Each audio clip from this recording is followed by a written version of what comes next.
At 23, I was making like $300,000 a year. And then the landscape changed. I learned that you really can't rely on these platforms. But I was already so burnt out. At that time, I was like, I don't want to do this anymore. What was your darkest time? There was $100 in my bank account, October of 2024. After I closed 2-3 deals during that year, like it just went dry. You get this big commission check and you're like, you don't realize how quickly that can go. Yeah. Without this group, real estate's such a lonely journey. It's definitely like changed my career. When I have a problem or facing a problem in the business or even life, like you guys are here that I can lean on and it feels like way less lonely. What's that one lesson that you paid a full price for? Oh. Welcome to the Long Game with Jack Sai. This is where we believe anybody with the right intention, with no agendas, can be heroes without capes. Today we're interviewing one of our great friend, great agent in our organization. Her name is Evelyn. She used to own an Amazon store, earning about $300,000, transitioning into managing Airbnb, and now thriving in the SoCal group with Clarence and Jimmy and Karen and them.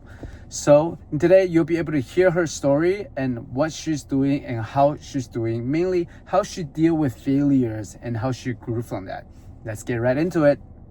So Evelyn, can you tell us a little bit more about you? About your background? How did you get into this business?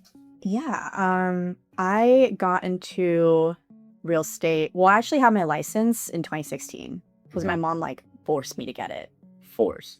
Yeah, she like really wanted me to get a license so I can help her do her deals.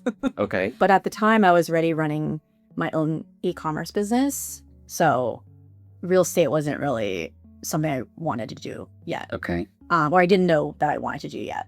It was only until like, I think 2022, I was running Airbnbs and stuff at that time in my life. Stopped my other. To running Airbnb. Yeah. How long did you run your e-commerce business for? For about like 7 years. Oh, so you did it when you were like a teenager. No, my 20s. So you're So after 43. college. Okay, so after college, you ran e-commerce for 6-7 years. Yeah. And how was business? What was the business? Yeah, what was it and how was it? It was like, so you know, like the whole drop shipping Yeah. with Amazon. So it was similar to that before it became really big. Okay. Yeah. So I was like in like the early stages of doing like e-commerce and Amazon. This was before people were selling like on social media. So Okay. like I kind of like in 2013 is when I started that business. Okay. So just think like Amazon back in 2013. So you're 31. I'm not gonna tell you how old I am. I did my calculation. You're like 10 years younger than me. Okay, let's leave that out. Okay, so you did that for 6-7 years. Yeah. I'm guessing you went decent. You was. Oh yeah, it Good? was really good. At 23, I was making like $300,000 a year. It was Oh, crazy. oh wow. Yeah. Okay. And then okay. Yeah, and that was like pretty consistent for about 4-5 years, and then the landscape changed. Okay. I learned that at the time like you really can't rely on these platforms Okay. as your only source of business. Okay. But I was already so burnt out at that time. I was like, I don't want to do this anymore. Okay. Having inventory is like the biggest bottleneck of business that I don't want to be involved in anymore. So I transitioned into working for an e-commerce company for about 3 years, and then Airbnb. And that naturally went into real estate for me. Okay. So how long have you been in the real estate business after your Airbnb? I would say full-time 3 years. I'm in my 3rd year now. Okay. Yeah. Wow. So you have been working for like 10, 13 years. Oh yeah. Okay. So yeah, she's about 31. No, I'm actually not. Oh, okay. Okay. All I'm right. older. Okay. Hey, I'm trying to, Okay. You're welcome. Oh, thank you. All right. So tell us about like your long game. Like meaning, 13 years is not a short time, Mhm. right? When you're doing drop shipping, making $300,000, a lot of money for people in their 20s, even Oh, the yeah. 30s or 40s. Oh, right? that's a lot, yeah. So what are some of the decisions that you made? Like, why did you get into Airbnb and why did you get your license? I know you mentioned about your mom, Mhm. but that's your mom. You also have something that's in your head. You can still say no to your mom, right? So what was this time that you were sitting down or standing up, right, thinking and then making that decision?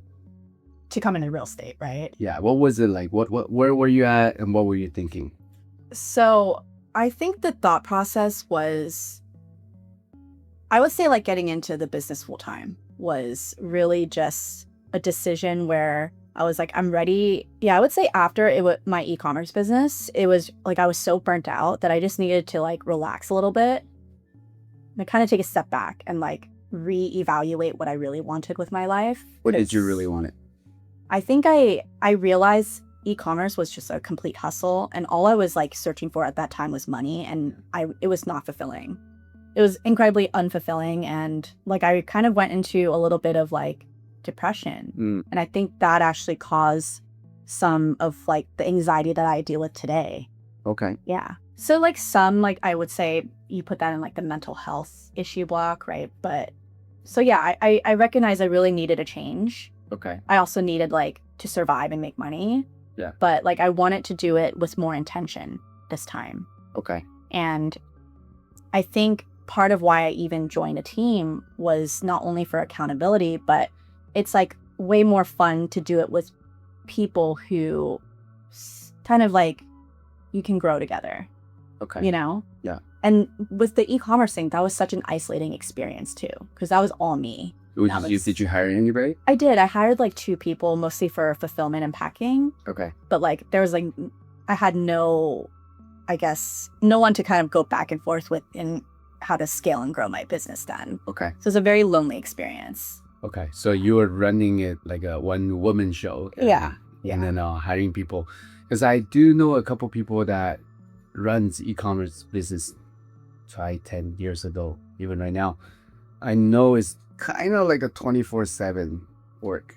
Yeah. Because absolutely. You gotta respond to people's concern, questions, or returns. Yeah. And also like look at what you gotta put to sell, and inventory, and managing people. Oh yeah, there's a lot of that portion of it. There's also like, you know, you're always thinking about cash flow, right? If you don't make enough sales and you meet like a quota every month, like you can't pay your bills and you can't pay back like whatever, you know, you'll have like triple net sort of invoices from companies, and like you have to make those invoices. Yeah. So for this video, or even for this channel, I mean, yes, our backgrounds in real estate. I'm sure there are a lot of entrepreneurs. They also run business or in similar line of business, or even in e-commerce. Right. But for the one that don't know about it, if you don't mind sharing, like, what was the number like? Meaning, at your peak, or you know, when you were running e-commerce. Yeah. What was your monthly expense? My monthly expense every month was about, I would say, because then you have range. Yeah. I would say anywhere from, well, I did at home, so there wasn't a lot of overhead.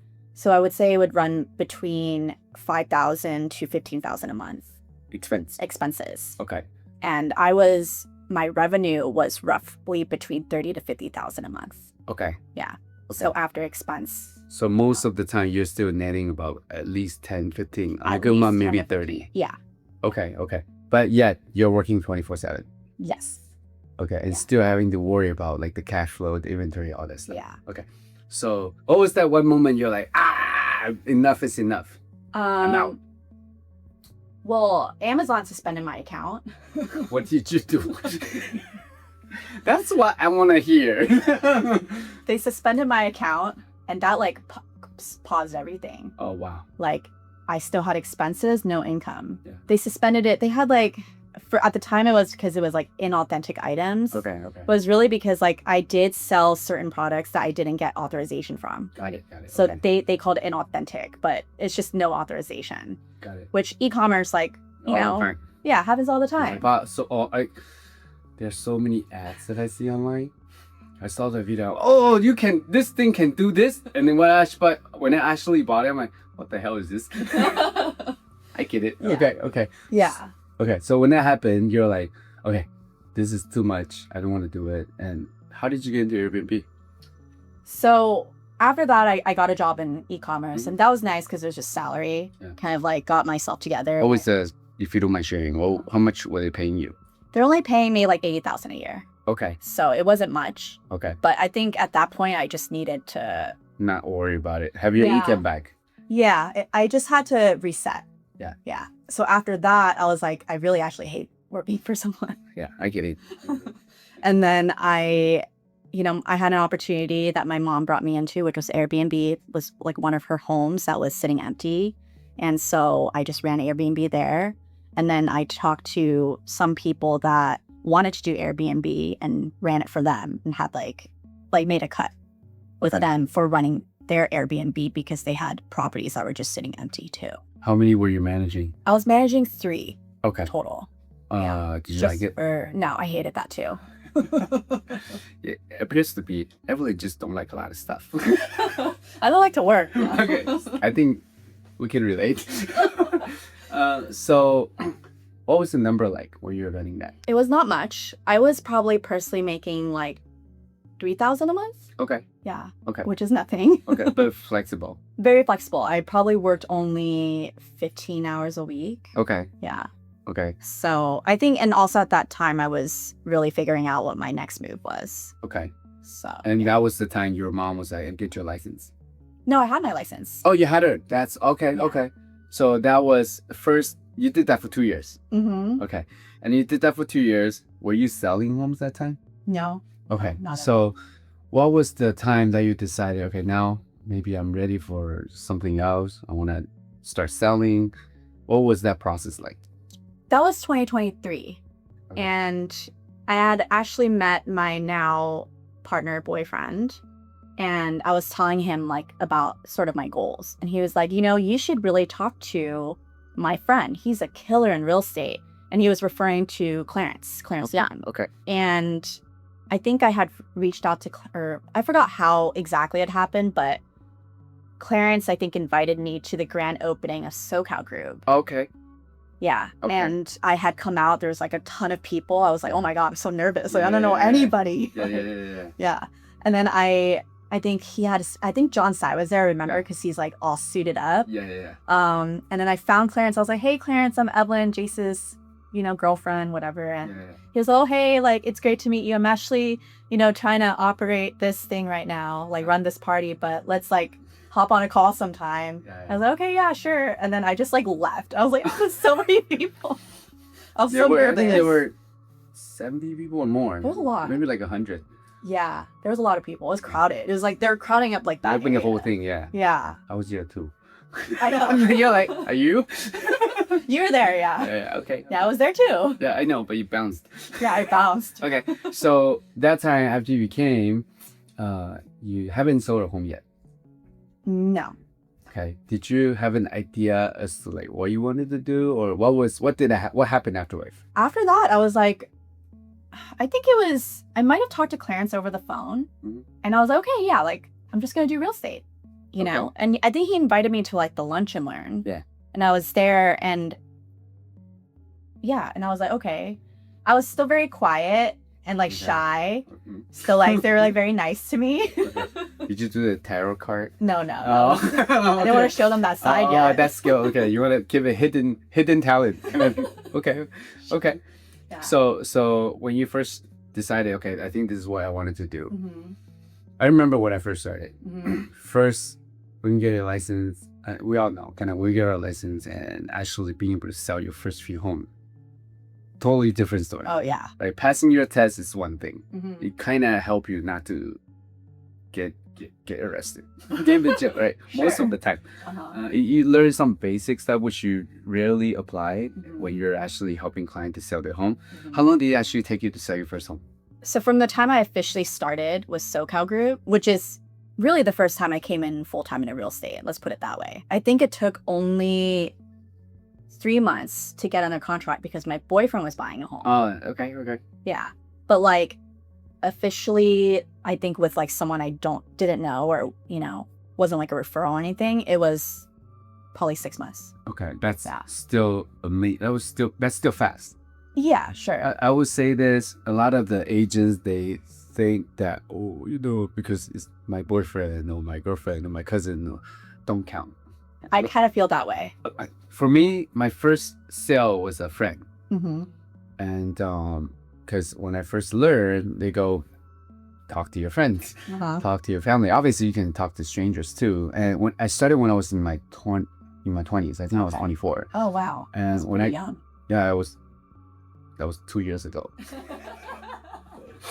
So in my mind that time I was thinking, hey, if I were to sell home, first of all, most of my friends are still pretty young, so they're not really ready, or they are not financially ready to buy or sell a home. They don't have a home to sell. Yeah. I can go to their parents because I know some of their parents, but the thing is, their parents probably know a couple agents already. Yeah. Why would they want to work with a brand new agent, right? But the thing is, so I spend a lot of time talking to strangers. Mm-hmm. Meanwhile, first, I would say 5 to 6 homes are from people that I know. Okay. I met before. Yeah. You know, so it's perfectly normal. If actually it's your friends and family that bought from you, you reached out. Yeah. Right? I think now I agree with that. But at the time, it's like, You're I want to like prove myself, you know? Yeah. Like, oh, that was just luck. Like, you know, like, because I think now that I know how to gain clients outside of just my friends and family, it's like, oh, like that was the effort that I really put into. It felt that way. Yeah. So. Okay. Yeah. So now you've been in the business for 3 years. Mm-hmm. In this past 3 years, we're chatting a little bit earlier. Mm-hmm. We're talking, we're having a meeting actually. And then as we're going through our meetings, there were 6, 7, 8 agents. Yeah. And most of the agents in the meeting were all experienced. Oh, yeah. Some really experienced. Yeah. And then there was a session that we did, like, what are some of the things that we're working on? Mm-hmm. We're trying to figure out, or even our struggles, Mm-hmm. right? And then everybody shares something, Right. right? So something that I wanted to ask you, first of all, we realized that no matter what stage you're in, there's something that we're trying to figure out because we're trying to get to the next level, Right. right? So what was something that was your biggest struggle when you first started, or your darkest time? I want you to cry. Oh my gosh. Put yourself back into that place. I mean, I honestly still feel like I'm struggling but in a different way. But when I first started, it was really just like there was $100 in my bank account, probably October of 2024, which is I've already been in the business for a year. And after I closed maybe 2-3 deals during that year, like it just went dry. You know, that's probably like my own effort, right? But like I think it's like you don't realize, like you get this big commission check and you're like, you don't realize how quickly that can go. Yeah. So it's like I realized I can't just take this like not seriously, you know, like it is something that, you know, I can't take like a month or 2 month break, you know, at least not right now. So at the time, that struggle was really having no money and probably struggling a little bit with substance abuse. Okay. You know, I had that struggle, Mm-hmm. you know, to get through this shit. No. Yeah, I get it. I drink a lot too. I used to drink even more. Right. Yeah. Okay. Oh, Yeah. So when you first, yeah. I mean, you just like sometimes you just want to like escape, right? Yeah. But it also realize like that is not good for me. Yeah. And that's not the way to like handle this. Yeah. You know? So I did go through some of that darkness, if you will. But I sought help. Like I am in therapy. So just like working stuff out, you know. Yeah. In my 20s, right? It's a totally different market and different environment. And the way how I learn, as I mentioned a little bit earlier, either talk to friends and family or talk to strangers. And talking to friends and family, deep inside, I feel like, I don't want to be begging for business. Yeah. I'm sure some business owners or real estate agents think that way. I don't want Right. to hate bothering people, or I Oh, want yeah. to sounding like I'm begging you kind of thing. Yeah. And talking to strangers, even more rejection because they're like, "Who are you? Why should I work with you?" Right? Yeah. So in my 20s, I used to drink a lot on the weekends. I see. A social drinker. Social, right? But when I get drunk Uh-huh. or blacked out, Yeah. my friends or my wife, she would tell me that I would get angry at people. Oh. I would even cry sometimes. Oh. I see. And they said it's because I suppress a lot of my feeling from my day to day. Right. So on the weekend when I'm in my escape zone, Yeah. the bipolar Jack The other Jack comes out. like, why? I know Don't give me which that. Jack that is. Are you seeing it? Yeah. Oh, I thought it's gone. Just kidding. Okay. Just kidding, yeah. All right. So, well, thank you for sharing that. Thank you Yeah, for sharing yeah.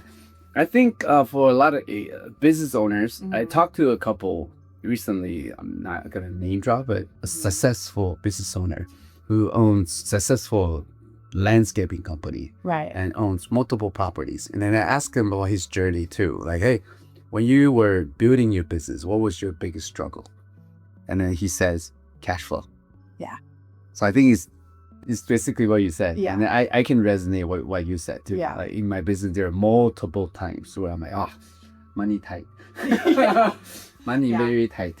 I feel that way. Yeah, a lot. yeah. So it's normal. Okay. If you Okay. want to run a business, it's just a natural, I don't even want to say obstacle, natural path. It's a natural path. And I agree with that completely because I'll just be honest, like, No, If- lie. lie. Just kidding. Please. no, like, okay, there's so much reward in this business, but the struggle is really like getting past that feeling of like, I don't have enough money, Yeah. right? The cash flow thing is a real thing. Yeah. But you're right. It's not just in real estate, it's any business. Mm-hmm. So when you go out there and work for yourself, like you just kind of have to turn that off. Yeah. You have to turn off that, like, I don't care. Like money is not real Yeah.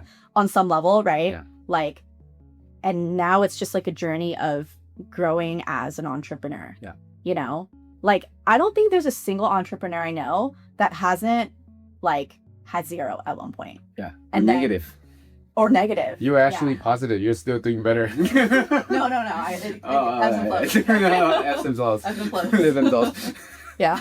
But yeah, I think you kind of have to turn it off. Yeah. Yeah. And kind of focus on you as a person and growth versus like, how much money am I stacking? Yeah. You know? Couple of years ago, I have another friend who is successful entrepreneur too. He does import. He's logistic company. Yeah. And then something that he said to me 5 to 10 years ago, which when he said it to me, I was like, what?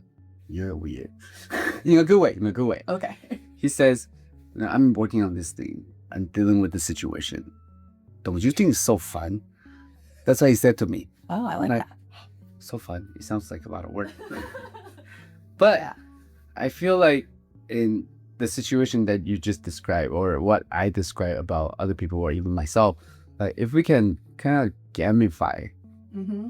whatever that we're dealing with, and then like looking at it from the perspective where in this life we're here to have more experiences Right. and have more experiment on. Now we're dealing with this. Let's try it this way. Yeah. Let's try it that way. Let's try it this way. We're gonna have to do something anyways. Right. Right? Then yeah. you try it doesn't work. But don't make it feel like I'm gonna start this big project to solve this problem, and then if it doesn't work out, I failed, and then drink a lot again. So take it light, have fun with it. Yeah. Okay. No, I love that. I love that philosophy because I think we get so stuck in like our lives, you know, we forget like the bigger picture. And like it is true. Like life is just about going through these experiences. Yeah. And it just becomes sort of like a perspective thing. Yeah. You know? Yeah. So yeah, I love the way you put that. Okay. Yeah. Perfect. Shrinks. So now, a couple years in the business, and then you're working with Clarence, you're working with Jimmy, Karen, the Soka group, Mm-hmm. right?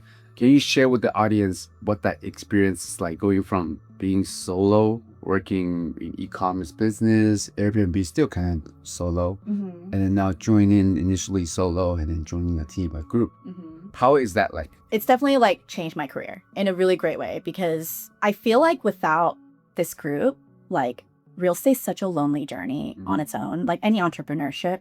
And like to do it together with people, and especially with like, because I view Jimmy, Clarence, Karen, even you, like as mentors, you know? What do you mean by even you? Huh? What do you mean by even? Because I barely hear it. No, because I see them more. Oh, you, Yeah, you. because you're out operating and Oh. like, you know, he's too important. Oh, so. no.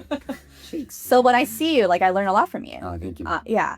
And I think it's like, you know, you guys are like my role models and I get to have that, you know, so close. Like you guys are, the proximity to you guys is so close. And when I have a problem or facing a problem in the business or even life, like, you know, you guys are here that I can lean on and it Mhm. feels like way less lonely, Mm-hmm. you know? Can you give maybe like 1 or 2 examples as to like something that happened like in the past Yeah. where you're like, oh, thank God.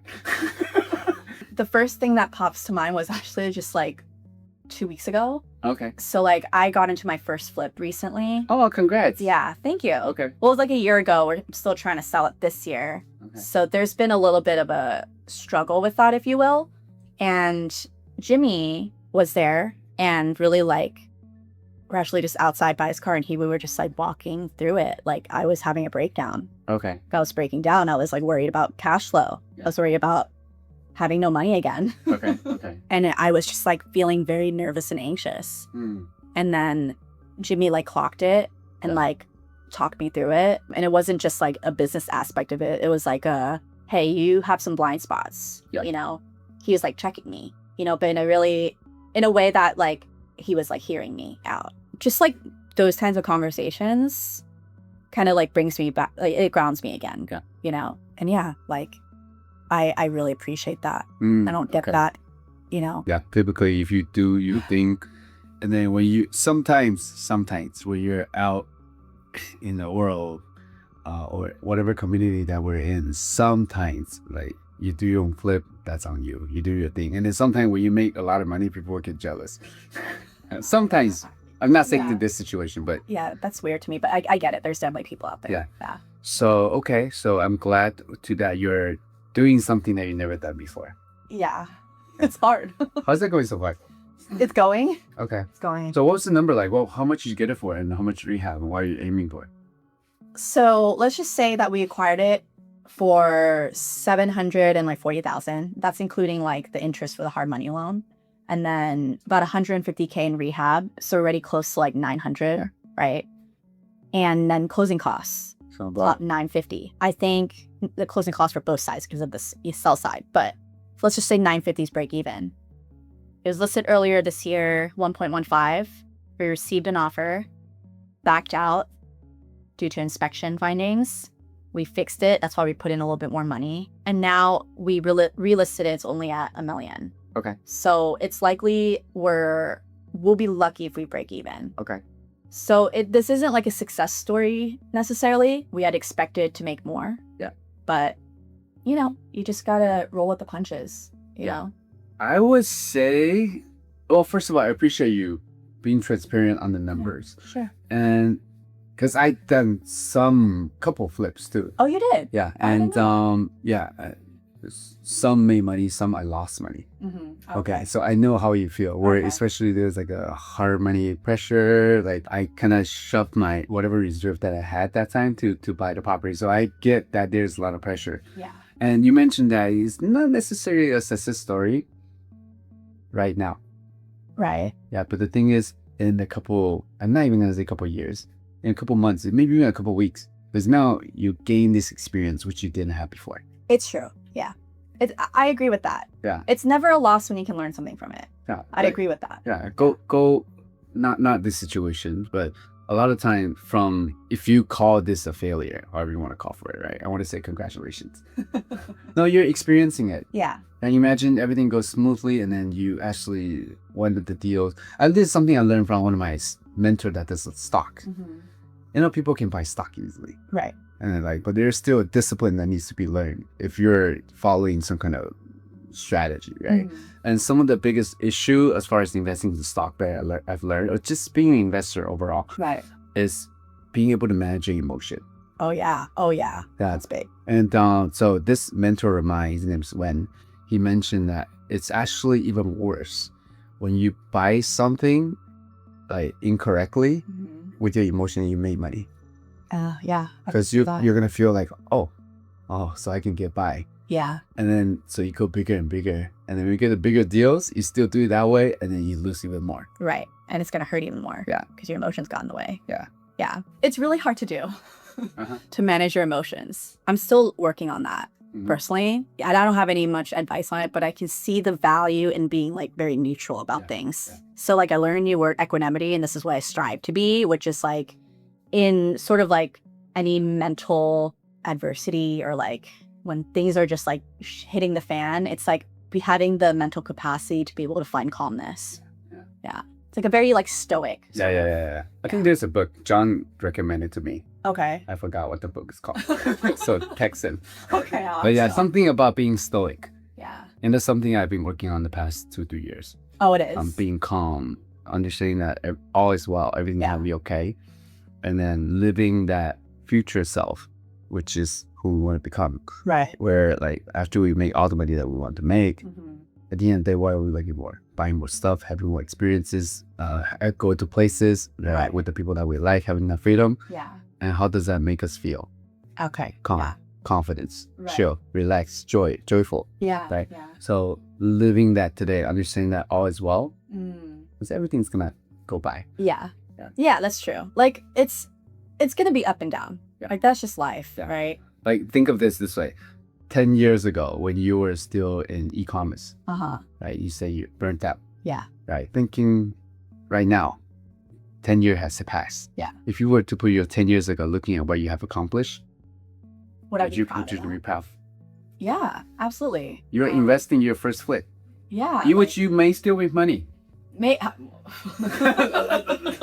it's okay. At least you gain experience. Yeah. And then the next one, you'll be looking at it from a different lens. But I would say like I'm in a much better place than I used to be. And maybe it's not just like the money portion of it. It's definitely just like the people around me now, you know? But definitely like I'm very proud of myself for what I've gone through. That's good. Yeah. I'm sure. It's been really painful, but you know. It's everything that we do is gonna be some sort of pain, but no pain, no gain. Sure.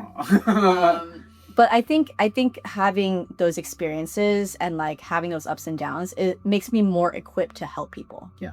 You know, because you can't really help people like, I mean, you can say like very like, you know, surface level stuff like we talked about before. Yeah. But I think like to truly help people, you really had to have gone deeper. The experiences. Yeah, I think that's something that AI cannot replace. Oh, no. AI can give you answer. AI can like research. Very, very smart. Yeah. Even help you do things that we were talking about. Yeah. Doing AI agent, do all that stuff. Right. But the thing is, something that agents have is like you can't do it. Yeah. Personally. It's like an emotional capacity. Like I really think like AI, our jobs really can't be replaced by AI because like, I guess buying and selling property and inspiring people, you know, you want to be teaching people what, you know, real estate, like it really does have more to do with that connection. Yeah. You know, that emotional connection with people, which AI could never be that there for you. Yeah. For sure. And I actually think that because AI is coming up, that whatever field that you're in where it's more people to people is going to make more money. It's even more important. It's even more important. Yeah. That's going to replace, like, even like therapy, like that's a people to people business. Like, I don't think that can be replaced. Yeah. That's why I do want to bring up what we're building here in SoCal Group, right? What we're doing in the events that we're doing, even the kickball event. Yeah. Yay, how exciting. And so, by the way, we're doing a kickball event in 2 weeks. Like next week. Like 10 weeks. Yeah. Okay. Next Friday. So we need to edit this video quick. We're posting that videos this week. So we're doing a kickball event next Friday.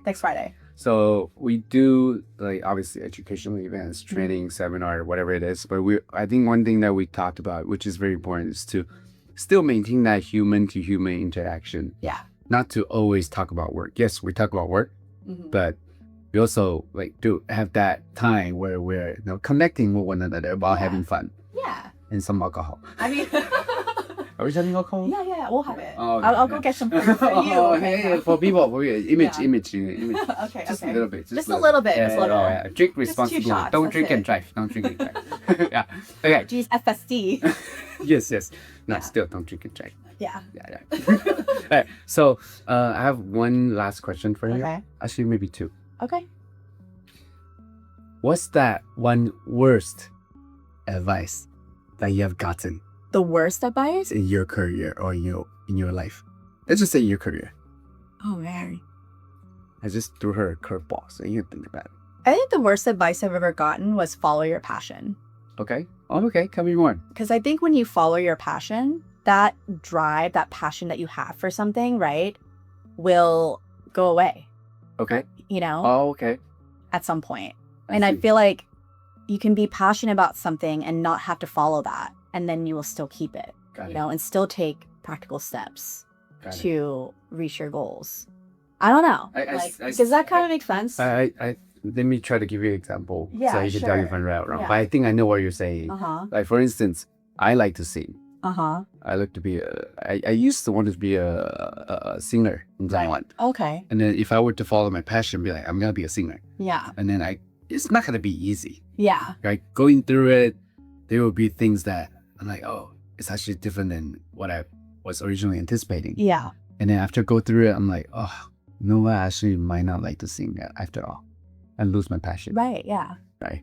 Which right now, so what I'm doing is to still do what I like to do, which is real estate and Right. building this community with all of you guys. Yeah. And I still sing karaoke. Yeah. Exactly. And you never know, I may still do my own music thing on the Yeah, side. you never know. But I think it's like when you really just follow that path, like what are the chances that, you know, like if for me, my passion changes all the time. Mm. If I'd followed each one, like I would have never gotten to one place, you know, which I mean, that doesn't mean I won't get there at some point, but I just feel like, yeah, for me, like that would not be good advice for me. Got it. Yeah. Okay.